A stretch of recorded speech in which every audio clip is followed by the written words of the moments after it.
यहां फिगर में देखें तो आपको दो पोल्स दिख रहा है, एक तो ये, दूसरा ये। दोनों ही पोल्स का जो हाइट है वो 50 मीटर है। और इनके बीच में देखें तो यहां आपको एक केबल लटका हुआ दिख रहा होगा। इस केबल का जो टोटल लेंथ है वो 80 मीटर है। और केबल का यहां पर ये जो सेंटर है, इसका जो ग्राउंड से डिस्टेंस है वो यहां 20 मीटर दिया गया है। तो फिर यहां पर इन दोनों पोल के बीच का डिस्टेंस कितना होगा, वो डिस्टेंस यहां पर हमें पता करना है। तो यहां पर सवाल बहुत ही इंटरेस्टिंग होगा कि हम ये डिस्टेंस कैसे पता करेंगे। कुछ लोग यहाँ फिजिक्स के पॉइंट ऑफ व्यू से इसे सॉल्व करने का प्रयास करेंगे, लेकिन हम यहाँ फिजिक्स को इस्तेमाल नहीं करेंगे, हम प्योर मैथ यहाँ इस्तेमाल करेंगे। तो यहाँ हम इसे सॉल्व कैसे करेंगे, तो इसे यहाँ पर जो है समझने के लिए हम यहाँ यूज करेंगे जो जनरल कैटेनरी इक्वेशन होता है वो, जो कि यहां पर होता है y equal to a cos hyperbolic x by a minus a. तो इसे हम यहां यूज करेंगे। हालांकि ये जो इक्वेशन है कुछ लोग पहली बार देख रहे होंगे, क्योंकि ये बीएससी फिजिक्स के मैकेनिक्स में आता है। बीएससी फिजिक्स में मैकेनिक्स एक मैथ होता है, वहां पे ये कैटेनरी हमको पढ़ाया जाता है, तो वहां से ये इक्वेशन यूज किया गया है। तो हम इसको यूज करते हुए जो है यहां हम इन दोनों पोल्स के बीच का जो डिस्टेंस होगा वो डिस्टेंस पता करेंगे। तो यहां देखिए y एक्सिस लेना होगा और x एक्सिस हमें ड्रॉ करना होगा। तो उसके लिए यहां पर जो है ये वाला जो पॉइंट है इसे हम ओरिजिन मानेंगे और x एक्सिस को यहां से ऐसे पास करेंगे कि वो जो x एक्सिस होगा वो इस केबल पर यहां इस जगह पर ये टेंजेंट होगा। तो यहां कुछ ऐसे हमने x एक्सिस ड्रॉ कर लिया है और उसी तरह से यहां से हमने ये y एक्सिस भी ड्रॉ किया है। सो ये y एक्सिस है और ये ध्यान रखें कि ये जो है यहाँ ये ओरिजिन होगा। और अगर हमने यहाँ जहाँ से ये केबल ऐसे लटकाया गया है, सो यहाँ इस पॉइंट का अगर हम कोऑर्डिनेट देखेंगे तो वो कोऑर्डिनेट कितना होगा, तो बहुत ही ये क्लियर है कि अगर ये जो है टोटल इसका लेंथ 50 है, उसमें से ये 20 है, तो फिर x एक्सिस से ये जो दूरी बनेगा ये 30 बनेगा। तो y एक्सिस इसका 30 यूनिट हो जाएगा, x वाला x ही मान लेते हैं। तो यहां इसका जो कोऑर्डिनेट होगा वो x, 30 हो गया। और अगर यहां केबल का टोटल लेंथ 80 मीटर है, तो फिर यहां से लेकर यहां तक जो होगा इसका आधा होगा, तो ये कितना होगा, ये 40 मीटर होगा। सो ये 40 मीटर होगा। अब देखें, अब यहां से जो है अगर हम इस इक्वेशन को यूज करते हैं तो हम क्या लिख सकते हैं, एक तो यहां से है कि हम लिख सकते हैं a कॉस हाइपरबोलिक x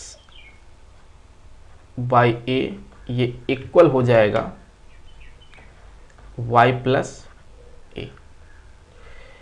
तो फिर यहां से a cos hyperbolic x by a equal to, यहाँ y कोऑर्डिनेट देख लें, यहाँ कितना है 30 है, तो ये 30 प्लस ए हो गया। तो फिर यहाँ से आप देखिए तो हम कह सकते हैं कि जो कॉस हाइपरबोलिक x बाई ए होगा ये 30 प्लस ए डिवाइडेड बाई ए होगा, और हमने माना कि ये इक्वेशन नंबर 1 है। अब देखिए यहां पर हमने बात कर लिया है कि इस केबल का जो हाफ लेंथ है वो 40 मीटर है, तो इसके लिए भी एक इक्वेशन होता है इसी तरह से। तो हाफ लेंथ के लिए हम लिखते हैं, तो यहां हाफ ऑफ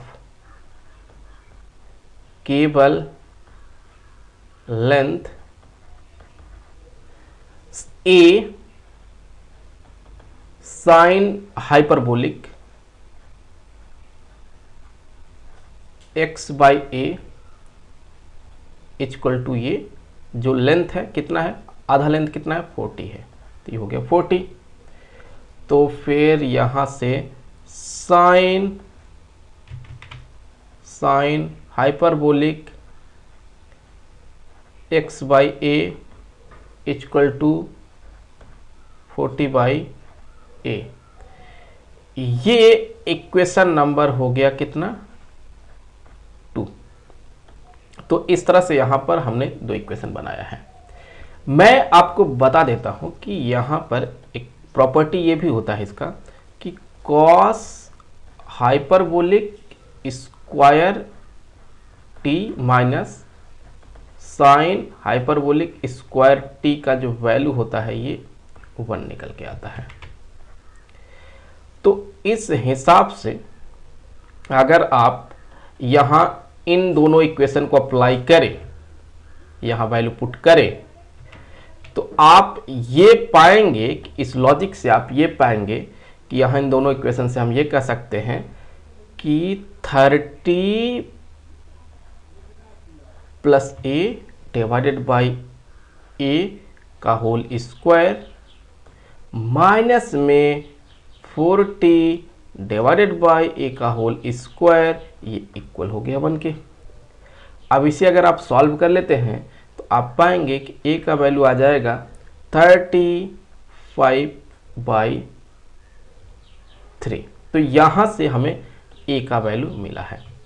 तो ए का वैल्यू हम क्या करेंगे ना, ये जो इक्वेशन दिख रहा है सेकंड यहां पुट करेंगे ए का वैल्यू, और जब यहां पुट करेंगे तो हमको यहां से x का वैल्यू मिलेगा, क्योंकि अगर आप गौर से देखें तो यहां पर जो है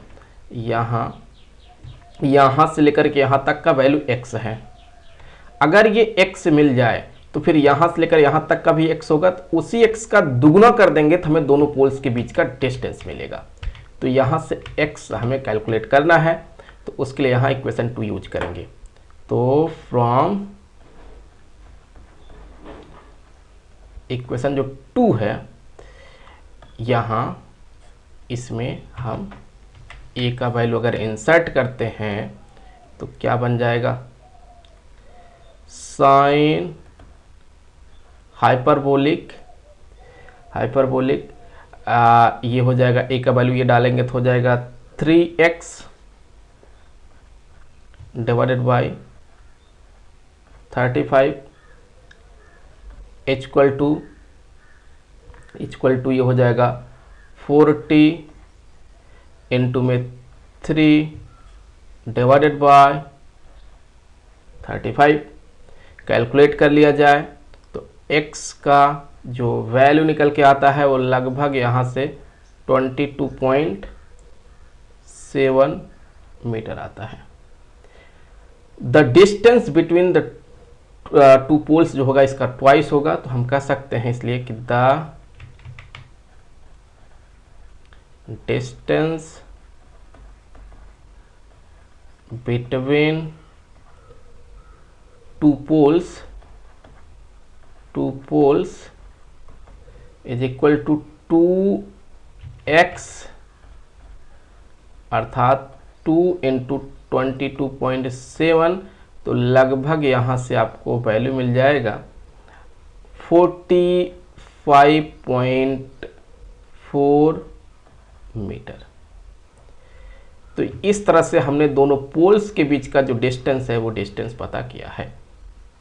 आई होप कि वीडियो आपके लिए काफ़ी हेल्पफुल रहा होगा। मिलेंगे आपसे अगले वीडियो में किसी दूसरे क्वेश्चन के साथ, तो तब तक के लिए खुश रहें। Good bye.